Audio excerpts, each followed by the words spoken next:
Breaking down the Vikings from the perspective of a former NFL General Manager of the Year. It's Jeff Diamond's Purple Report. Presented by your select Minnesota Buick GMC dealers.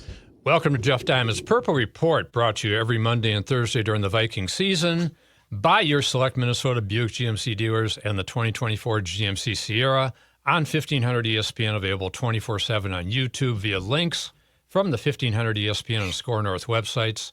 I'm Jeff Diamond, former Vikings GM, former Tennessee Titans president. Our producer is Sam Bird, has done a great job all year getting our show on the air. And Sam, unfortunately, it's our last show of the 2024 season after the Vikings fell to the Rams out in Arizona 27-9 on Monday Night Football in the Wild Card Round of the playoffs. I would call it a sad day in Viking land, and Sam Darnold, not a good day again, second straight week.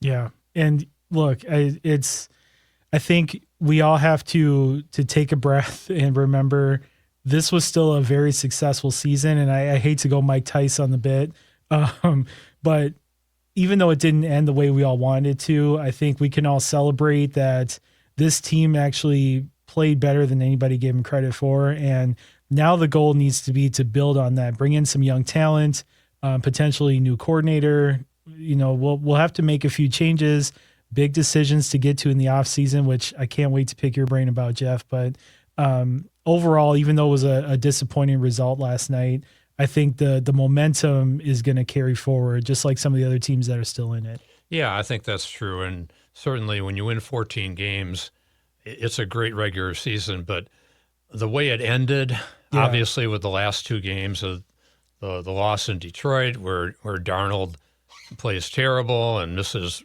probably 3 touchdown passes, opportunities, and then kind of follows it up with a really dismal performance against the Rams. And it wasn't only on him. Certainly the offensive line didn't play well, but when you looked at those 6 sacks in the first half, right, out of 9 sacks in the game, which tied an NFL playoff record, those 6 sacks, Sam held the ball an average of 4.52 seconds on each of those plays.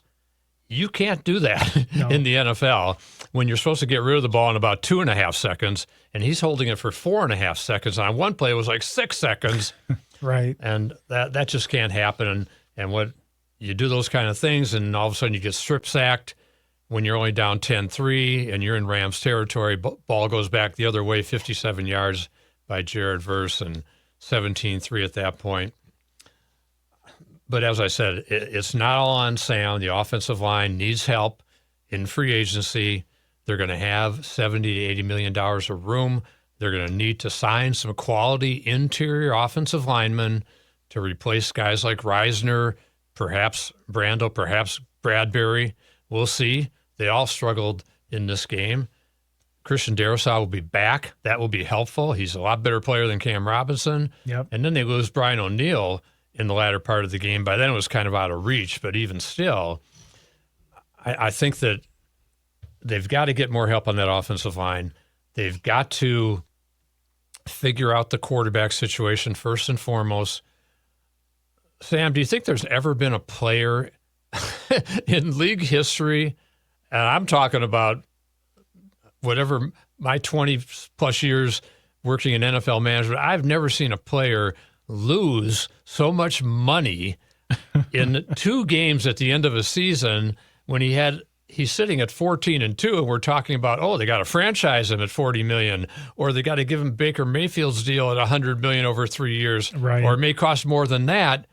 Now, nobody's going to pay Sam Darnold that kind of money after he reverted to kind of his old form from the Jets years, just holding the ball and forcing throws and late on throws. And I feel bad for Sam because he won 14 games. He had a lot of great games, 13 games with a passer rating over 100, but you just can't finish the season that way against big-time competition in prime time. Right.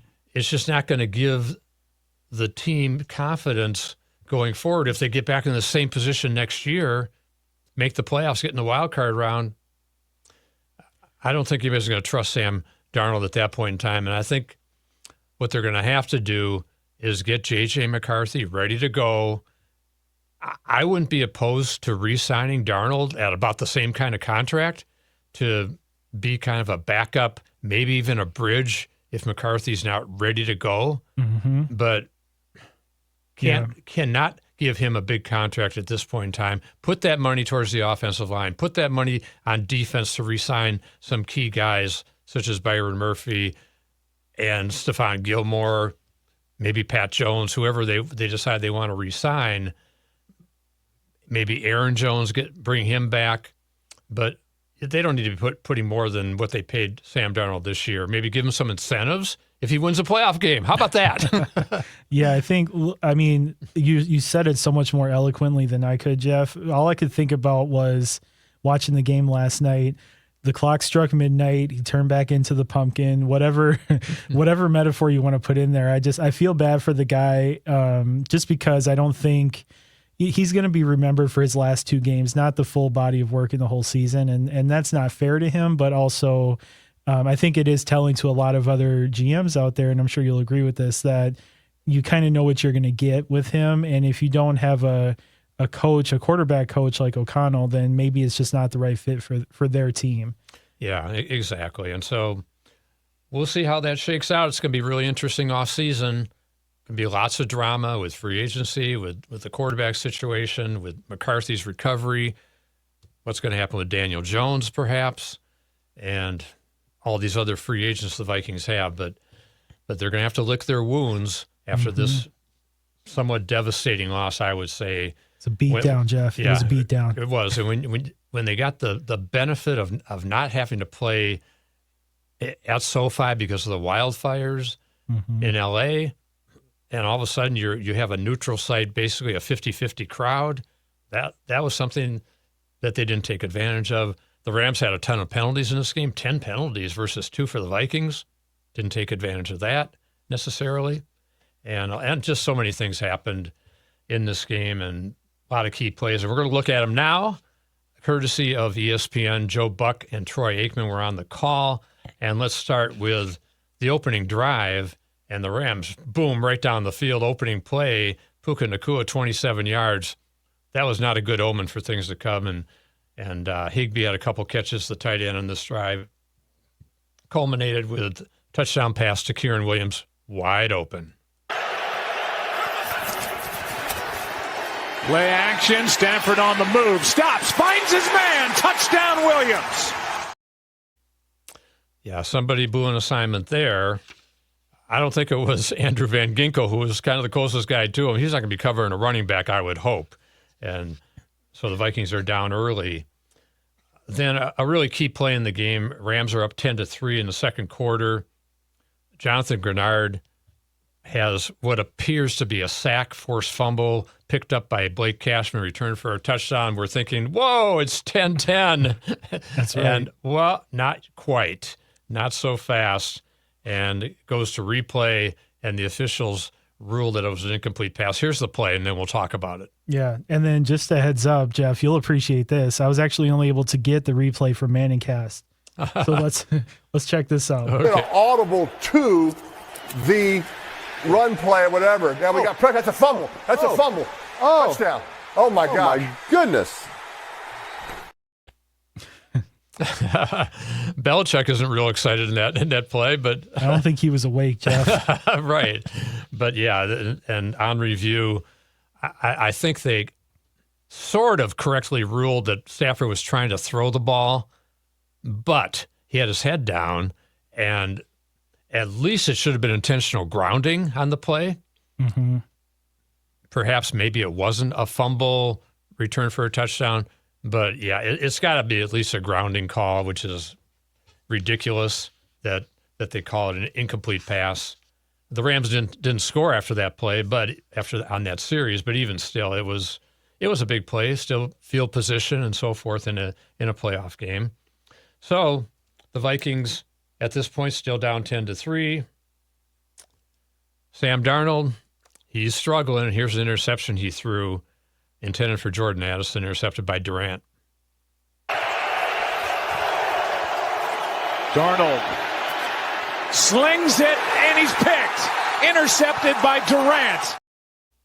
And again, that just showed kind of his indecisiveness, held the ball a little bit, missed Jalen Naylor wide open underneath, which would have picked up the first down.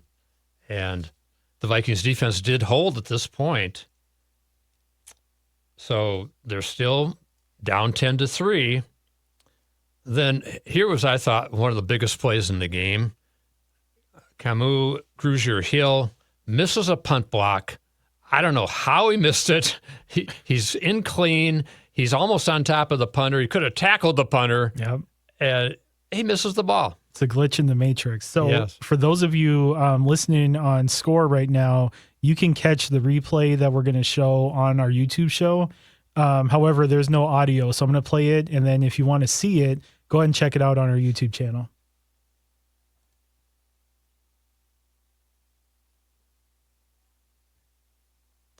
And yeah, this is just, I mean, unbelievable. Just completely right through it, Jeff. Yeah. I don't know how that happened. Yeah, and he kind of takes a little bit of a bad angle when he's already through clean. Yeah. He should have been jumping straight at the punter. He's kind of a little bit at the side, and even still, I was shocked he didn't get the ball. Makes two of us. I could not believe that. I watched it like 3 different times and couldn't believe it. Just unbelievable. So all of a sudden, if that's blocked and returned for a touchdown, again, it's 10-10. Another play where the Vikings had a chance. Then what turns out to be the biggest play in the game, a couple minutes later, 3rd and 7 from the Rams 38. Darnold is strip sacked, and here's a touchdown return, kind of a killer play. Team high 5 tackles for Quentin. Darnold balls out, picked up by Verse, off to the races, and gone for the touchdown.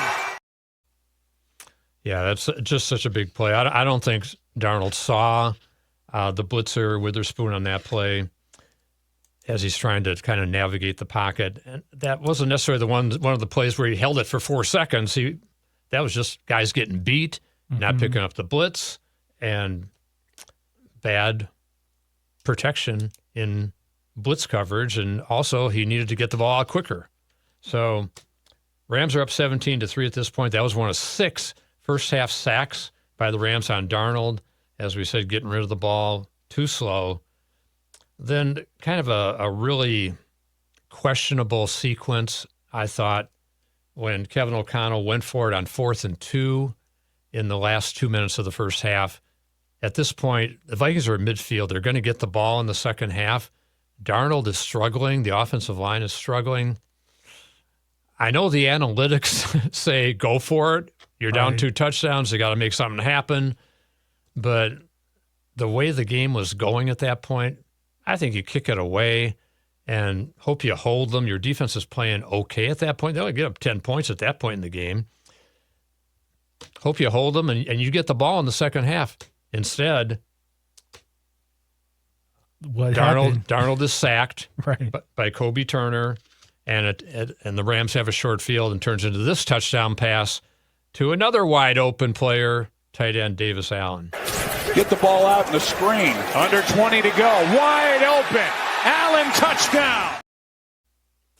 Yeah, again, just mistakes in coverage. Again, basically a full blitz that Stafford caught him in. The Vikings blitzed. Brian Flores blitzed Stafford over 50% in this game.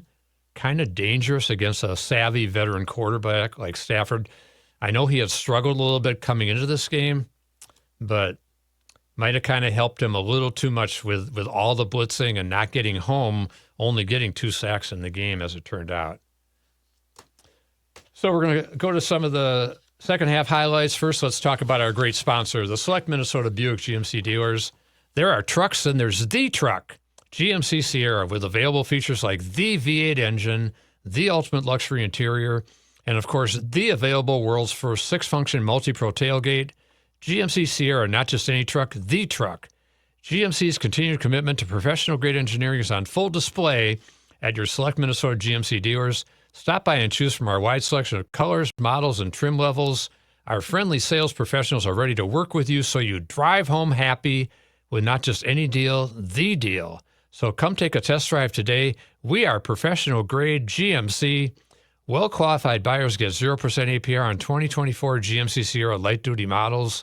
See your select Minnesota GMC dealers today. Length of contract limited. Some customers will not qualify. Not available with lease and some other offers. Take new retail delivery by 2/3/25. Second half, just a couple of highlights we're going to show. And actually, there were a couple of Viking highlights. The Vikings outscored the Rams 6-3 in the second half. Sure. Unfortunately, they were already down by 21 at the time. And here's a sack by Andrew Van Ginkel that holds the Rams to a field goal. Stafford in trouble, and he is sacked by Van Ginkel.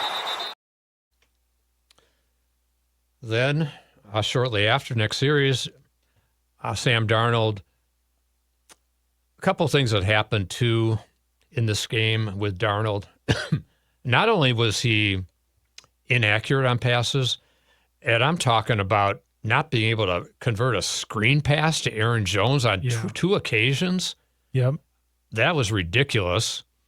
And then on the touchdown drive, and we're going to see the touchdown catch by Hockenson in a minute, but on the touchdown drive, the two biggest plays, he throws behind Jalen Naylor, makes a great catch on third down, throws behind Hockenson. He has to make a circus catch on his hip and runs in for the touchdown. Again, inaccurate passes by Darnold that were very costly in the Lions game and costly in this game. Here's the touchdown pass to Hockenson. It's really developed during the course of the year, Jalen Naylor. Darnold completes to Hockenson, and he is in for the touchdown. And you said it, Jeff. There was another play, an incomplete pass that Darnold threw it completely behind Naylor. He could have broken that off and ran it in for a touchdown. Oh, yeah. And that was a third down play. Yep. First drive of the second half, 3rd and 5. As you said, throws it about 5 yards behind him. Yeah. And he's wide open coming across the middle. That was kind of when you knew it was not going to happen. Mm-hmm. Not that it can't happen in the fourth quarter, but wow. And speaking of the fourth quarter, here was the 7th sack on Sam Darnold out of 9 total in the game. This came on 3rd and 8 from the Rams' 37. Kind of sealed the deal if there was any doubt at that point. Rams kind of back out. Darnold backs up. Ball's got to come out. He takes another big sack. Just cannot happen. No. And it forced O'Connell to call for a punt on 4th and 21 at that point in time. 12 minutes to go. You want to go for it. You're not going to go for it on 4th and 21. And that was kind of the game sealer. Kevin O'Connell, post-game, talking about the obviously disappointing loss. Areas that we can really focus on to improve. Areas as an offense where we can pick our quarterback up with a little bit of execution, give him another click when it is a 4-man rush. Whatever it is, we've got to find a way to look at it from that standpoint. But also, I just want to say, I think it's very important we all think about, Sam's body of work, what he was able to do this year, when not very many people thought he would be able to lead a team to 14 wins. Very rare for a quarterback in their first year. In fact, it is rare, the most wins by a first-year quarterback with a team. And just the way he came in, committed himself to just a daily process to be the best version of himself. It did not work out in the end, and I think Sam would be the first one to tell you. Could he have played better tonight? I'm sure he would tell you that he could have. Could I have coached better? I promise you I could have. Could our team have rallied around a play here or there to try to keep that thing competitive? For sure. But the other phase of it for Sam is acknowledging the things that made him a winning quarterback this year and the consistency at the times he had it throughout the year and what that meant for our team, because I think that can stay with him moving forward as he goes back to work. Proud of him, proud of really everybody in that locker room, but Sam and the journey him and I went on this year will always be something that's a special place in my heart for sure. Yeah, I think, Ben, there's just times where no matter how much you believe in the scheme and how much you believe in things, especially when sometimes you're calling quick game, and if they take away your first throw, there's completions to be had. If you've got to find a way to check the ball down and just keep moving the ball forward. And here's Sam Darnold talking about the loss. Yeah, obviously a tough loss.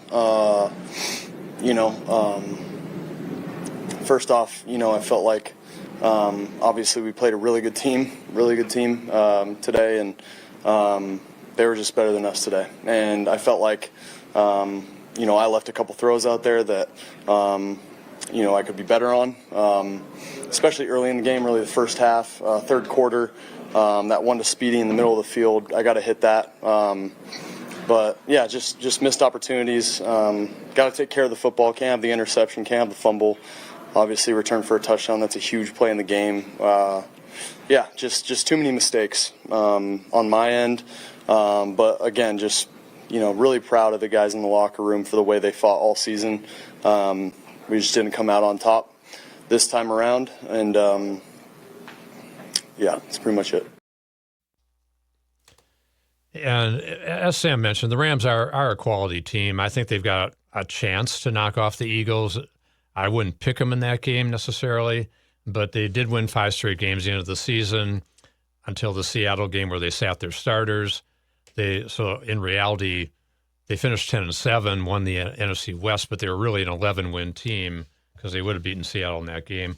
A couple other things that kind of struck me in the game.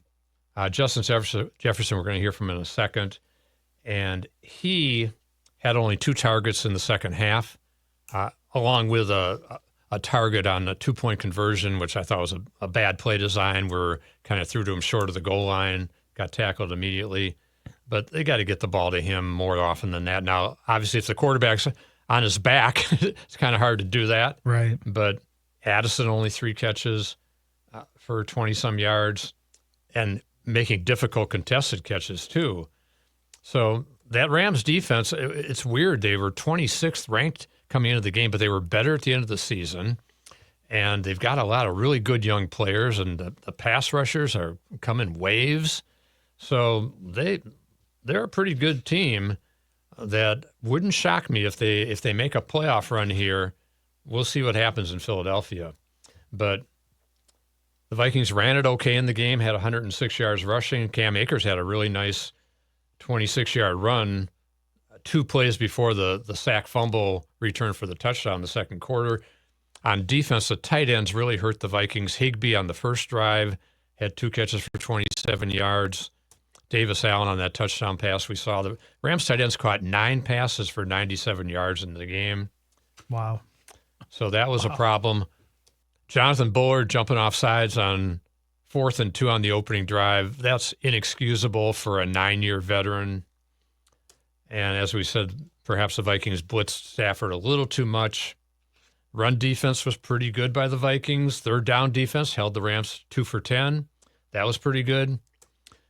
And as we said, the Vikings did not take advantage of so many Ram penalties in this game. The neutral site game, Vikings should have had opportunity to take better advantage of that. But let's hear from Justin Jefferson. Yeah, it's definitely tough. Any loss in the playoffs is tough. I haven't seemed to get a playoff win yet in my career and in the league. So that's definitely something I'm still, chasing after and trying to strive for. But it's definitely tough, having this type of season with as close as, we are as a team. But it's just still more work to be done. Yeah, it's very frustrating, especially, when we need it the most. It's definitely tough. It's not much to say. Not much to say about it. It's definitely hurt. It hurt for sure. Yeah, there's a lot of people that didn't get to their goal this year, and it's not something that we're going to hang our heads on. It's definitely something that we want to accomplish to get to a Super Bowl, to compete and do something that a lot of people in this world don't get to do. But it's a learning phase. Stuff happens. Football is unpredictable. You can't really predict what's going to happen in the game before it happens. So you just got to look in the mirror, see the things that we need to fix individually, off-season wise. Of course, get better, work harder, and then when we get to this spot again, we'll have a better result. Let's hear from our great sponsor all season long, the Select Minnesota Buick GMC dealers. There are trucks, then there's the truck, GMC Sierra. Not just any truck, the truck. Well-qualified buyers get 0% APR for 36 months on GMC Sierra light-duty models. See your local GMC dealer today. Monthly payment is $28.16 for every $1,000 you finance. Average example down payment 15%. Some customers will not qualify. Not available with lease and some other offers. Take new retail delivery by 3/3/25. The Vikings defense, kind of an emotional presser after the game with Harrison Smith, who apparently will be pondering retirement again. I thought he had a pretty good season. Here's Harrison. 44 is special back. 24, 44.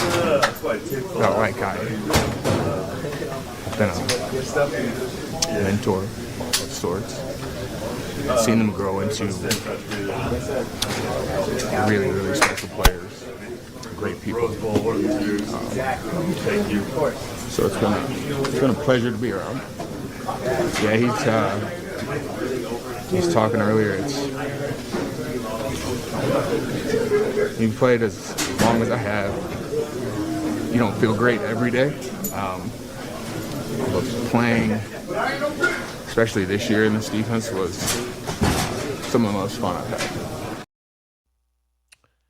Yeah, tough for Harrison. As I said, had a good season, 3 picks and a lot of big plays. Even made a couple of big plays in this game on defense as the defense was trying to hang on.